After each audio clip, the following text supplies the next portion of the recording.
Bismillahirrahmanirrahim. Assalamualaikum warahmatullahi wabarakatuh.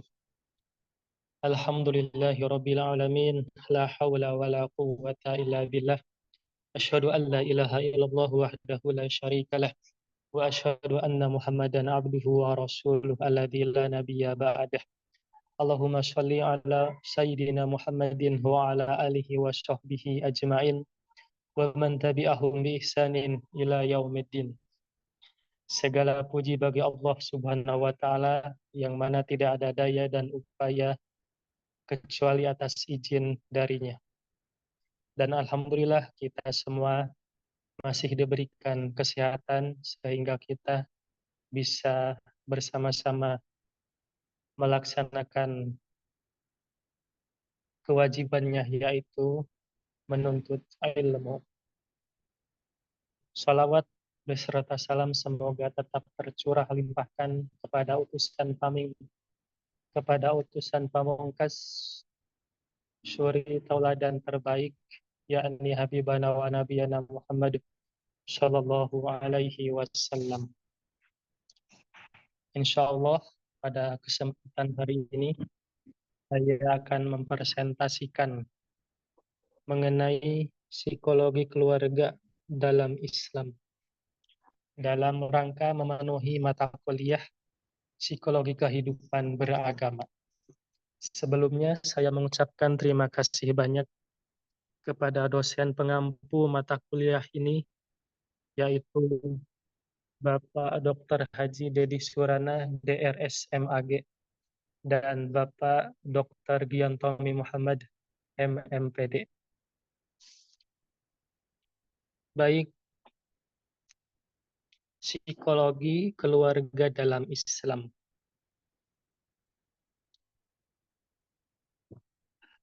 Dengan mempelajari psikologi keluarga dalam Islam ini, kita khususnya umat Muslim memang dianjurkan untuk mengikuti jejak-jejak atau langkah-langkah yang telah dilakukan oleh para pendahulu kita, yang telah dicontohkan oleh Nabi kita, yakni Nabi Muhammad Shallallahu Alaihi Wasallam, yaitu untuk menjadikan keluarga yang penuh cinta, penuh kasih sayang, dan tentunya mampu menciptakan generasi yang berbudi pekerti.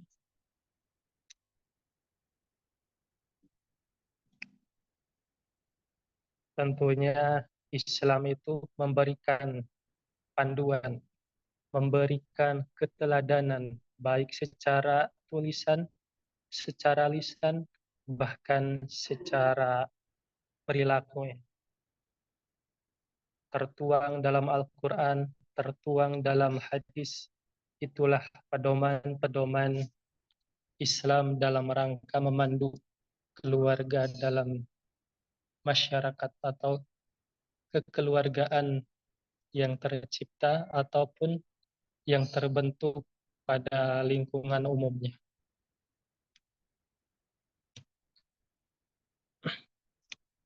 Karena memang dalam Islam itu psikologi membahas aspek-aspek dalam keluarga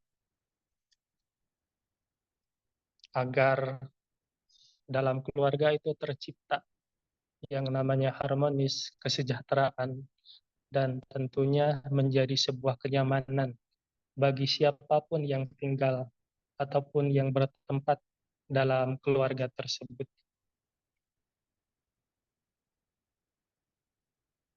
Tentunya dalam keluarga kita mengenal antara ayah atau ibu, anak ataupun adik, kakak, dan lain sebagainya.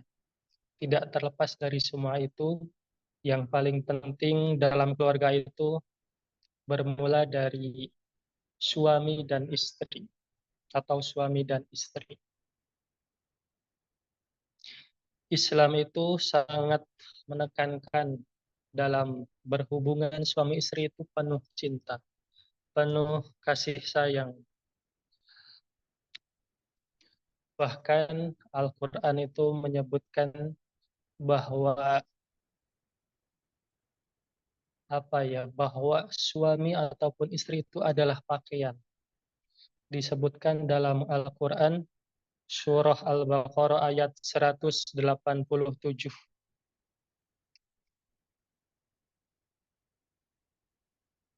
yang berbunyi uhilla lakum lailatas syiyamir rafatu ila nisaikum hunna libasul lakum wa antum libasul lakum.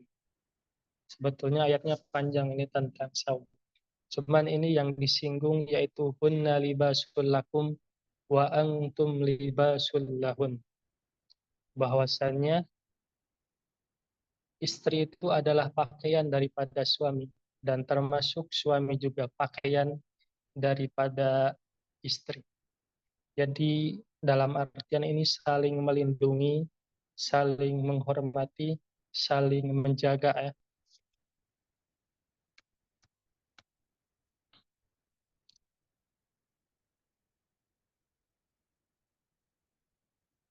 Setelah dibahas suami dan istri, kita bahas mengenai pengasuhan anak. Teladan yang terbaik itu tentunya harus berasal dari keluarganya sendiri. Bahkan Rasulullah Shallallahu Alaihi Wasallam itu bersabda,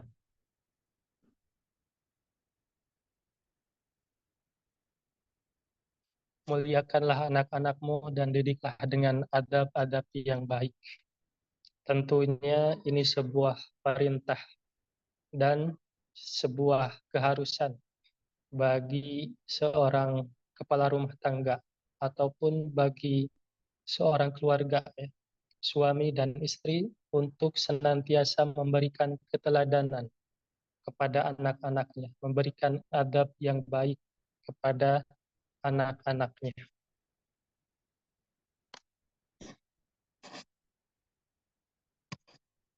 Nah, selanjutnya itu komunikasi yang baik. Tentunya dengan komunikasi dalam keluarga itu akan tercipta yang namanya keharmonisan, tercipta yang namanya ketenangan. Karena tanpa ada komunikasi, ya akan hening keluarga itu ya. Dan Al-Quran itu memberikan panduan bahwasanya jika berkomunikasi itu hendaklah dengan perkataan yang baik, yang lemah lembut.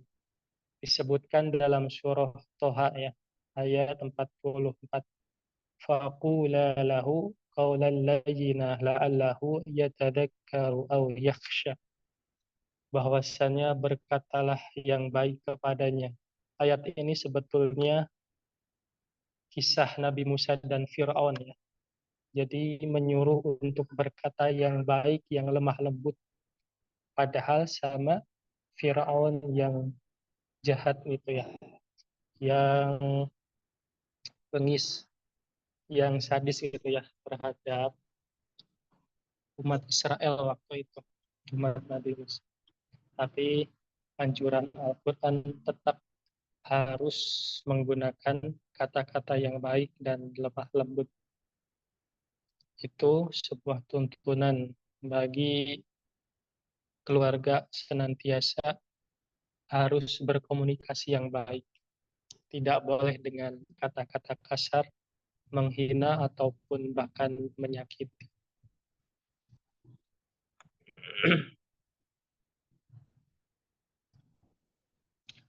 Tentunya dalam keluarga juga tidak dapat dipungkiri ya, yang namanya konflik. Berbeda pendapat itu selalu ada. Namun dalam hal ini, Islam itu begitu luar biasa, bahkan memberikan panduan setiap suatu permasalahan, maka solusinya ada di Islam. Termasuk jika dalam keluarga ada konflik, maka Al-Quran berfirman, Allah berfirman dalam Al-Quran surah An-Nisa ayat 35 ya. Wa in khiftum masyiqaqa bainihima fab'athu hakama min ahliha wa hakama min ahlihi yurida islahan yuwaffiqillahu bainahuma innallaha kana aliman khabir. Jadi jika salah satu di antara keduanya ataupun suami ataupun istri itu mendapati suatu konflik ya, suatu pertikaian, maka hendaknya dia harus mendatangkan walinya, baik dari pihak suami atau istri, untuk diriungkan atau untuk dirundungkan, untuk diselesaikan bagaimana solusi pemecahan masalahnya. Jadi ini dibahas. Jadi jika ada suami sama istrinya ribut, maka datangkanlah walinya dan bahas jalan solusinya. Dan jika kedua para wali itu menghendaki perbaikan, maka niscaya Allah itu akan memberikan hidayah kepada suami dan istrinya sehingga mampu memperbaiki keluarganya. Gitu. Nah, ini kemudian ada pengelolaan stres ya. Tentunya dalam kehidupan itu selalu ada permasalahan, ada tekanan baik dari internal ataupun eksternal, dari lingkungan masyarakat ataupun dari pekerjaan.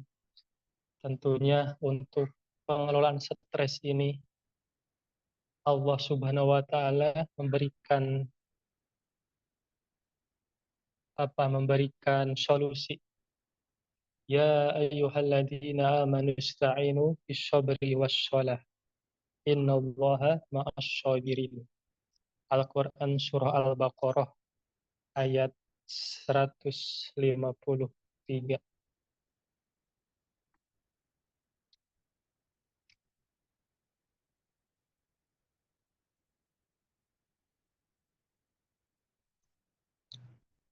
Tentunya ya, bahwasanya Allah itu menyuruh kepada orang-orang yang beriman. Ya ayyuhalladzina amanu ista'inu bis-sabri was-shalah. Jadi meminta dengan sabar dan sholat. Tentu dalam sabar, dalam sholat ini tidak hanya sebatas berdiam diri, tapi ada kegiatan-kegiatan lain seperti zikir, seperti melakukan kebaikan ya, seperti berwudu. Nah, itu semua tertuang dalam sabar dan sholat. Tentunya kita sebelum sholat melakukan wudhu terlebih dahulu, membaca doa, bahkan ya zikir-zikir lainnya. Nah, hal-hal yang seperti inilah yang mampu membuat ketenangan dalam hati, yang mampu mengontrol stres. Jadi kebanyakan mikir maka stres karena tanpa zikir. Tapi jika sebanyak apapun pemikiran, tapi jika dibarengi dengan zikir, maka tidak akan stres karena memang itulah solusi dari banyaknya problem-problem pemikiran itu ya, dengan berzikir. Nah,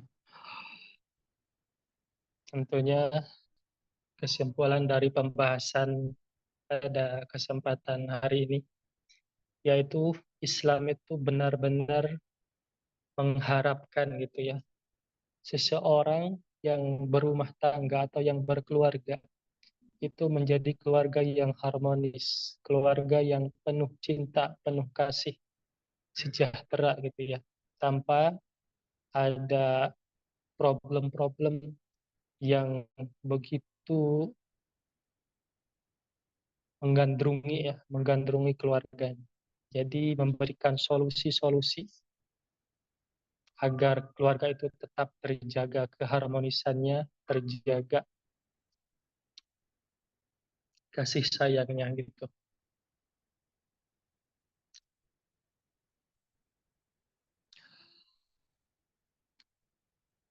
Dan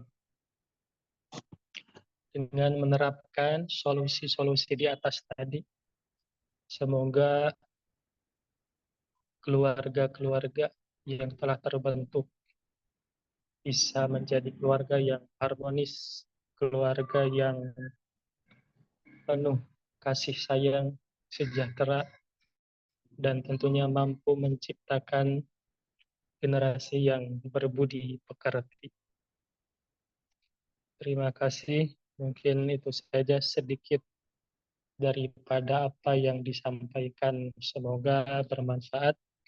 Akhirul kalam. Wassalamualaikum warahmatullahi wabarakatuh.